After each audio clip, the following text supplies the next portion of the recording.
Well, hello everybody, it's nice to be with you again. When I told Alice, my wife, that I would be preaching on this sermon on slowing down, her initial reaction was simply to laugh at me. She laughed because I'm not renowned for doing things slowly. I walk fast, I eat fast, I work fast. And as I have lately found out, I even read the Ruthless Elimination of Hurry book fast. Slow just isn't what comes naturally to me. My attitude so often is if it can be done quickly, then do it quickly, and then there's more time to do other things.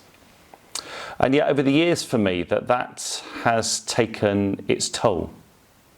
It's caused me to crash and burn out. And over the last couple of years, God's been teaching me, or perhaps I should say trying to teach me, to live differently, to live at a slower pace, to live at a pace that He has created me to live at. And I am very much a work in progress, aren't we all? I'm learning as much from this book we've been reading as anyone, but I am making progress. I am learning and taking small steps to live differently. And I want to say it's life-giving. It's transformative. For the first time in my life, I'm beginning to really glimpse something of what Jesus meant in Matthew 11 when He said, "Take my yoke upon you and learn from me, for you will find rest for your souls. For my yoke is easy and my burden is light." And I would say that it's helping me to discover more joy in my life again. I'm learning more what life in all its fullness means that Jesus promised us. And so perhaps Alice should not have laughed when I mentioned this sermon, because perhaps it needs a person just like me, a person who struggles with going slowly, a person who is very much a work in progress, to teach and share on this topic and on this passage.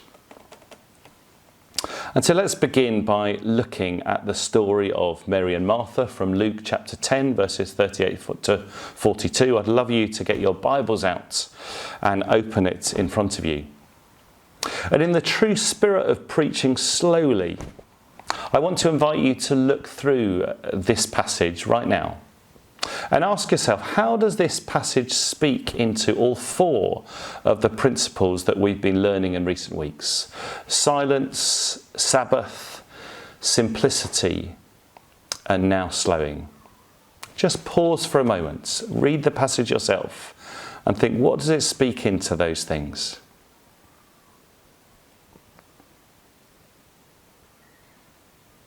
You see, I think this passage, out of any passage in the Bible, beautifully sums up the journey that we've been on over these last few weeks. And the journey I hope that we will continue to be on. Because it's so important that this isn't just seen as just another course to do and move on from, but that this is a whole culture of behaviour, a whole way of learning to live differently, to live God's way.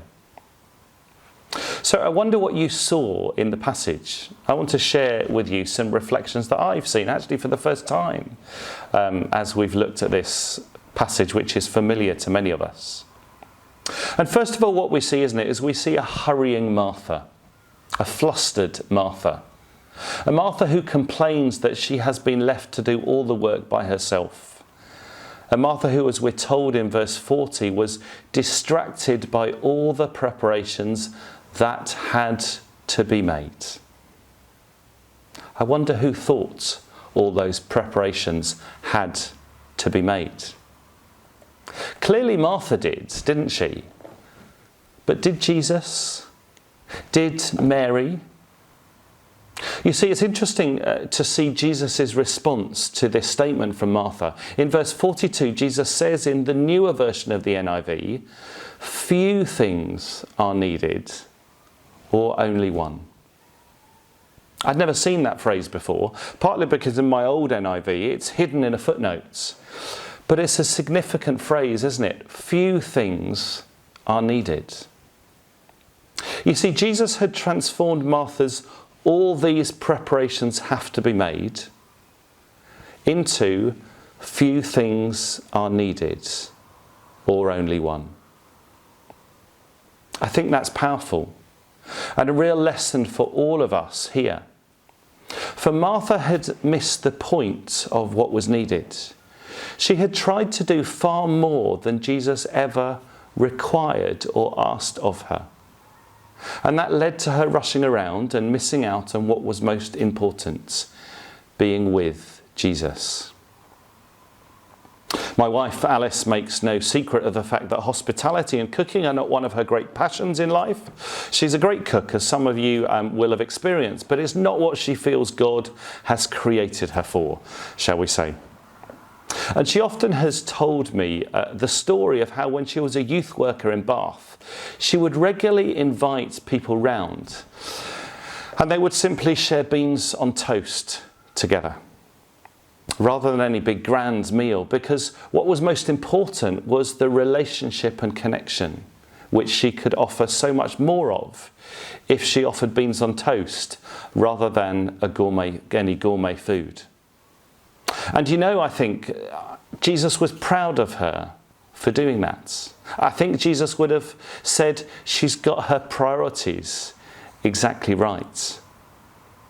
And this, I think, is what Jesus is trying to communicate to Martha here, that in her great generosity and good intentions of making a gourmet meal for Jesus, she'd missed the point of what was most important, that connection and relationship. You see, I can hear Jesus saying to her in a 21st century way, "Martha, Martha, you felt you needed to provide me with a 5-star Michelin meal when all I wanted was beans on toast and your presence." For Jesus wanted to show her that out of all those things that Martha had felt had to be done, only a few or only one was really needed. Do you see what Jesus is saying here? He's saying, don't rush around making life overcomplicated. Slow down. Simplify. Why? So that we can be more present to God and to others. I wonder what Jesus would say if he came to our house. What would he say if he looked at our lives? See, how many things do we say, but I must do this. These things have to be done. I must do this for my family. I must do this for my work. I must do this for my church. When Jesus wants to say to us, few things are needed. You see, this fourth practice of slowing down really is a summary of the other three. Slowing down comes out of simplifying our lives to only do what is needed, rather than responding to the oughts, the musts and the shoulds that society throws at us. Slowing down happens when we practice silence and stillness. Slowing down happens when we take Sabbath rest seriously. I want to invite you to pause again for a moment now and ask Jesus, what is one thing that I feel I must do that you say to me is not needed? What is one thing that I feel I must do that you say to me is not needed?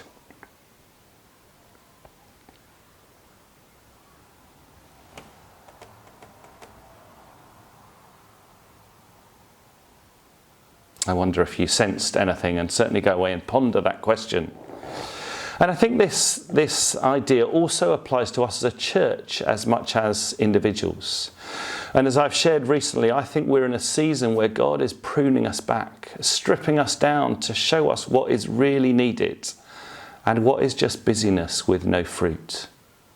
That's why this season, I think, is such a gift to us. Perhaps he wants to take us from being a Martha church to a Mary church. But that's a whole other sermon, or maybe a PCC discussion. But I think there's a danger that we can take this passage too far the other way too. You see, if we look at this passage in isolation, we can easily think that what Jesus is requiring us to do is to give up everything and simply sit at Jesus' feet in silence and solitude, like Mary, all day long.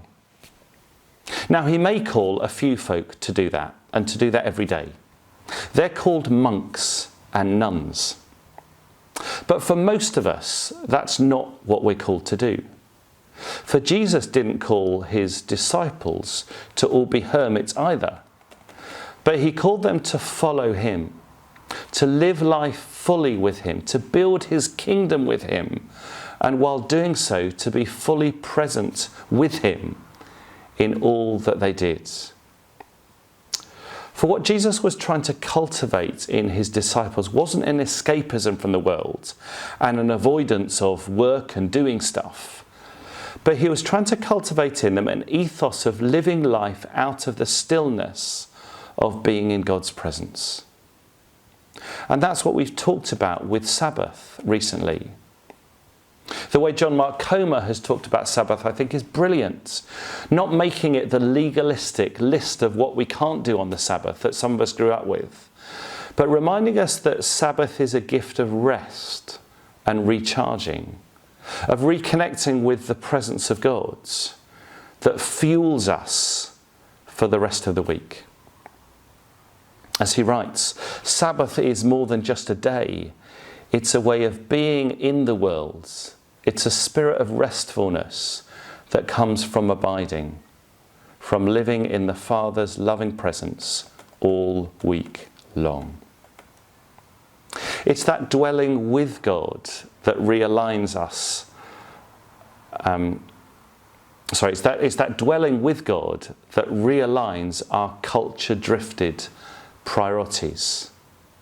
It's that dwelling with God that reconnects us with God's bigger vision. It's that dwelling with God that resets our everyday in the bigger context of God and eternity. Slowing down and Sabbath rest lead us to live all 7 days of the week differently, more in tune with God. And this, I think, is what Jesus is doing here. This is what he's calling Martha to. He's not saying, stop working, don't bother doing any of those jobs, and just come and sit at my feet all day long. No, I think what he's inviting her to is not to miss the opportunity to reconnect with his presence. Not to miss the opportunity to recenter herself once again. Not to miss the opportunity to hand over her struggles, her worries, her anxiety to Jesus and allow him to transform them and for him to give her his peace. He's inviting her not to miss the opportunity to recharge herself in the busyness of her life, in his presence, so that she can find the joy and delight and fresh vision that will refuel her life to live the rest of the week more effectively and more in line with God's. You see, the danger was that Martha was so busy running around doing for Jesus that she was in danger of missing being with him and receiving the very thing that Jesus came to offer her, his presence. And how true is that of us? Are we, in the busyness of serving Jesus, of doing for Jesus, missing the very thing that Jesus came to offer us, his presence and life in all its fullness? Are we so caught up in the noise and clamour of the world around us? Are we so driven by its priorities, by its oughts and musts and shoulds, that we don't stop to be with Jesus and hear his still small voice saying, "This is the way, walk in it"? The invitation to slow down is not just a new age fix to live a calmer, less stressed life. It's an invitation from the God of the whole universe to live at a different pace so that we are more fully present to him and to others, and so that we're more fully living the life he has created us to live. And so how do we do that? How do we put this into practice? Well, in many ways, I think it's about living out those other disciplines we've been talking about, of silence and solitude, of Sabbath, of simplicity. And I want to just reinforce again that these things start by taking some very small steps, which actually can have a big influence. Here's some examples. Get in the routine of taking a short walk in the middle of the day to recenter yourself with God, or merely stop in the middle of the day and say the Lord's Prayer. Turn off your phone notifications so that you can control your smartphone rather than allow your smartphone to control you. Review your weekly schedule and diary in time to just rest or have time for a hobby. Get into the longest line at the supermarket and spend the extra time in prayer. Here's one that I do. Listen to Lectio 365 or another Bible app on your phone or on your tablet, and listen to it rather than read it, because listening to someone else speak it out, I find slows me down and slows me to take more of it in than if I just read it really quickly. Learn to paint. Well, here's one. Sit in front of a candle, as Paul Hunt was saying, for 10 minutes a day, just to be in God's presence with no agenda. And as we do these small steps, we'll find ourselves slowing down to God's pace, the pace He's created us to live at. And as I finish, I want to remind us of a quote from the beginning of the book that I used in a sermon a few weeks ago, from Japanese theologian Kosuke Koyama in his book, The 3 Mile an Hour God, 3 mile an hour being walking pace. And he says this, he says, God walks slowly because He is love. If He is not love, He would have gone much faster. Love has its speed. It's an inner speed. It's a spiritual speed. It's a different kind of speed from the technological speed to which we're accustomed. It is slow, yet it is Lord over all other speeds, since it is the speed of love. I invite you to ask God to help you live this week at the speed of love. Amen.